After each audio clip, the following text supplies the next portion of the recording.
ஜீவா, நான் உங்களிடமிருந்தே தொடங்குறேன். இந்த 2026 தேர்தல் ஆண்டு இது எந்த கட்சிக்கு சவாலாக இருக்கும், எந்த கூட்டணிக்கு சாதகமாக இருக்கும், உங்களுடைய பார்வை? இல்லை, தமிழ்நாட்டை பொறுத்தவரையும் இப்போ இந்த விஜய் ஃபேக்டர், விஜய் ஒரு பெரிய தாக்கத்தை ஏற்படுத்துவார் அப்படிங்கிற மாதிரியான ஒரு பிம்பங்கள் தொடர்ந்து கட்டமைக்கப்பட்டு வருது. இந்த தேர்தலும் உங்களுக்கு திமுக வெர்சஸ் அதிமுகங்கிற அதே தான். 1971 1977 தொடங்கின இந்த கான்செப்ட் தான் 2026 இருக்க போகுது. திமுக அல்லது அதிமுகங்கிற அந்த கான்செப்ட் தான். அதனால் இது எனக்கு தெரிஞ்சு மற்ற எல்லா சக்திகளும் வழக்கம் போல் 3வது இடம் 4வது இடத்துக்கான போட்டி தானே ஒழிய திமுக அதிமுகங்கிற அந்த இடத்த 77 இப்போ வரையும் நம்ம அப்படியே தான் மெயின்டைன் பண்ண போகிறோம். அப்புறம் எப்போவுமே இந்த விஜய் மாதிரி வரக்கூடியவர்கள் அவ்வப்போது ஒவ்வொரு தேர்தலுக்கு வந்துட்டு அந்த நேரத்தில் பயங்கர பிரகாசமாக தெரியும். அதுக்கப்புறம் அவங்களாம் காலி ஆயிடுவாங்க. அவங்களாம் வெளியே தெரிகிறவங்களாவே இருக்க மாட்டாங்க. இன்னொன்று, விஜய் போன்றவர்கள்லாம் தேர்தல் களத்திலையும் வெற்றி பெறுவதற்காக மட்டுமே அரசியலுக்கு வர்றவங்க. அவங்க அரசியல் செய்வதற்காக வருவது கிடையாது. இப்போ கலைஞர், காமராஜர், அண்ணா, எம்ஜிஆர், ஜெயலலிதா நீங்கள் யார் எடுத்துக்கிட்டாலும் அவங்க அரசியல்வாதி. இந்த தேர்தலை தோத்தாலும் அவங்க இருப்பாங்க. ஜெயலலிதா இருப்பாங்க, எம்ஜிஆர் இருப்பாங்க, கலைஞர் இருப்பாங்க. ஆனால் நடிகர்கள்லாம் தோல்வி, 2வது இடம், இல்லை பார்த்து செஞ்சுக்கலாம், இந்த மாதிரிலாம் தொடர்ந்து நீடிக்க முடியாது. ஏன்னா அவங்க அந்த கான்செப்ட்லேருந்து வந்தவங்க. அதனால் விஜயெல்லாம் விஜய் யாருங்கிறத இன்றைக்கி ஒரு சாதாரண நடிகை, அவங்க பெரிய நடிகை கூட கிடையாது, பேர் கூட எனக்கு சரியாக தெரியல. அவங்க ரொம்ப அசால்ட்டாக சொல்லிட்டாங்க, மே எலெக்ஷனா ஆகஸ்ட்டில் வந்துடுவார் நடிகை அப்படின்னாங்க. அந்த பாடி லாங்குவேஜை நமக்கு ரொம்ப சரியாக புரிஞ்சுக்கணும். ஏன்னா விஜய் சொல்றாரு இல்லை, நம்ம யாரோ சொல்வதை காட்டிலும் விஜய் சொல்றது தானே நாம ஆத்தென்டிக்கா எடுத்து. விஜய் நான் நடிப்புக்கு முற்றுப்புள்ளி வைத்து விட்டு நடிப்பு வேண்டாம் அப்படின்னு கோடிகள் கொட்டக்கூடிய அந்த இதை விட்டுட்டு தான் நான் அரசியலுக்கு வரேன் அப்படின்னு சொல்றாரு. அதெல்லாம் இதுதான் கடைசி படம் ரஜினிக்கு அருணாச்சலத்திலேருந்தே சொன்னாங்க. அதெல்லாம் நான் இப்போ வரையும் ரஜினியா நடிச்சுக்கிட்டு தான் இருக்கிறார். அதனால் இதெல்லாம் தேர்தல் ரிசல்ட் தாங்க தீர்மானிக்க போகுது. இப்போ இந்த எலெக்ஷனில் நிறுத்தி அவர் ஜெயிச்சிடறாருன்னு வச்சுக்கோங்க, அதுக்கப்புறம் அவர் பேச வாய்ப்பு இல்லை. இந்த எலெக்ஷனில் ஒரு 8 விழுக்காடுக்கு மேலே கூட வாங்க முடியலன்னா விஜயால் அடுத்த எலெக்ஷனுங்கிற கான்செப்டை யோசிக்கவே முடியாது. ஏன்னா தோத்தாலும் ஜெயித்தாலும் இருக்கணும் அப்படின்னு நினைக்கிறவங்க தான் அரசியல்வாதி. அப்படி பாட்டாளி மக்கள் கட்சி நினைக்கும், விடுதலை சிறுத்தைகள் நினைக்கும், திமுக நினைக்கும், அதிமுக நினைக்கும். இப்போ அதிமுக ஜெயிக்கல, 11 தோல்வியை வந்திருக்கு. அதனால அரசியல் விட்டு போயிட்டாங்களா? நின்று செஞ்சுக்கிட்டே இருக்கிறாங்கல்ல. 77 87 வரையும் அதிகாரமே இல்லை, யாருமே அமைச்சர்கள் இல்லை, முதலமைச்சரும் ஆக முடியல. கலைஞர் எம்ஜிஆரை போட்டு கொடன்னு குடஞ்சிக்கிட்டு தானே இருந்தார்.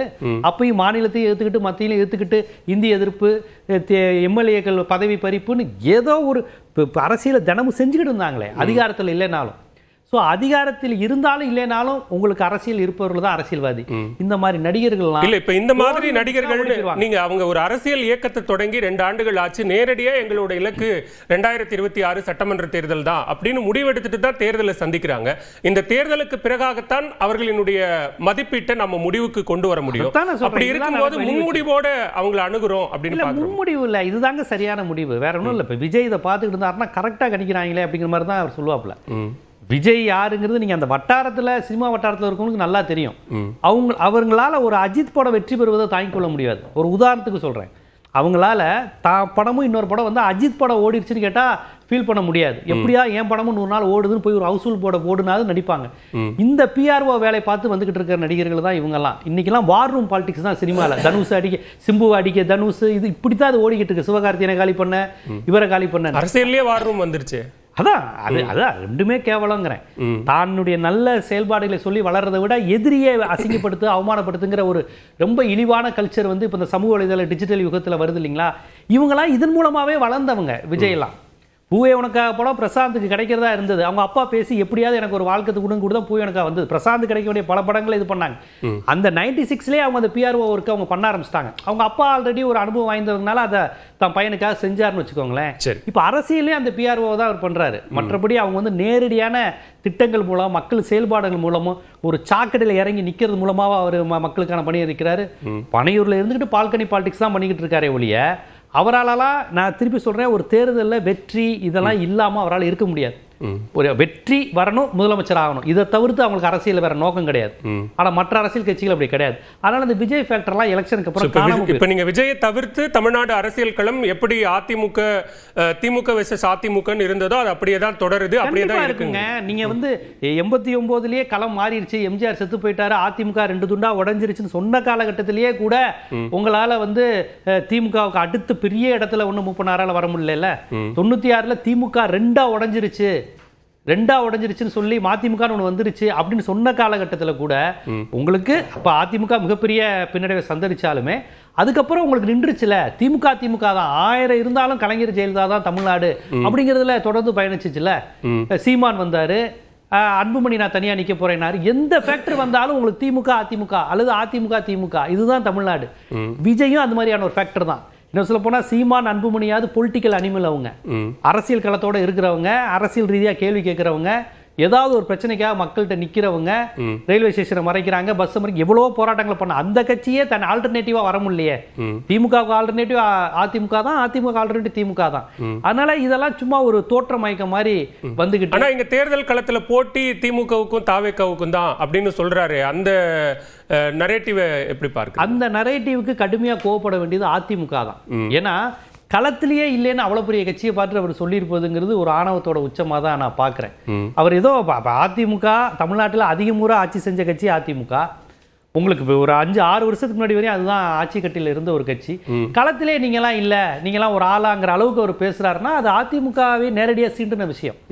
ஏன்னா நேற்று தொடங்கின கட்சி, ஒரு கவுன்சிலர் ஒரு ஒன்றிய செயலாளர் கூட இல்லாத ஒரு கட்சி, உங்களுக்கு எத்தனை முறை முதலமைச்சராக இருந்த கட்சி, ஒரு ஆட்சி செஞ்ச கட்சி பற்றி நீலாம் எனக்கு ஒரு மேட்டரே இல்லைன்னு அப்படி அசால்ட்டா ஒரு தேர்தலை கூட சந்திக்காத ஒரு கட்சி ஒரு சொல்லியிருப்பதுங்கிறது ஒரு அதெல்லாம் ஒரு ரொம்ப குறைத்து மதிப்பிடக்கூடிய ஒரு விஷயம் தான். அதெல்லாம் ரொம்ப ஒரு ஆணவம் தான். ஏதோ தமிழ்நாட்டில் இருக்க எல்லாம் சினிமா பார்த்து ஓட்டு போட்டுருவாங்க, எல்லாரும் அறிவிலிகள்ங்கிற மாதிரி மக்களை முட்டாளா நினைக்கக்கூடிய ஒரு ஸ்டேட்மெண்ட் தான். அந்த ஸ்டேட்மெண்ட்டே ரொம்ப ஒரு தப்பான ஸ்டேட்மெண்ட், ஒரு ஆணவத்தில் இருக்கக்கூடிய ஸ்டேட்மெண்ட் தான். முதற்கட்ட பார்வையை எடுத்துக்கிறேன், தொடர்ந்து பேசலாம். திரவேந்திரன் துரைசாமி, இங்க முதலமைச்சர், எதிர்க்கட்சி தலைவர், மற்ற கட்சி தலைவர்கள் எல்லாரும் அவர்களுடைய நம்பிக்கையை வெளிப்படுத்தி இருக்கிறாங்க. 2026 இது யாருக்கு சாதகமா இருக்கும், யாருக்கு சவாலா இருக்கும்? தம்பி ஜீவசகாப்தன் தன்னுடைய கொள்கை நிலைப்பாட்டிலிருந்து சில விஷயங்களை சொன்னார். என்னோட பார்வை ஸ்டாலின் வர்சஸ் அதர்ஸ் தான் தமிழ்நாடு பொலிட்டிக்ஸ்.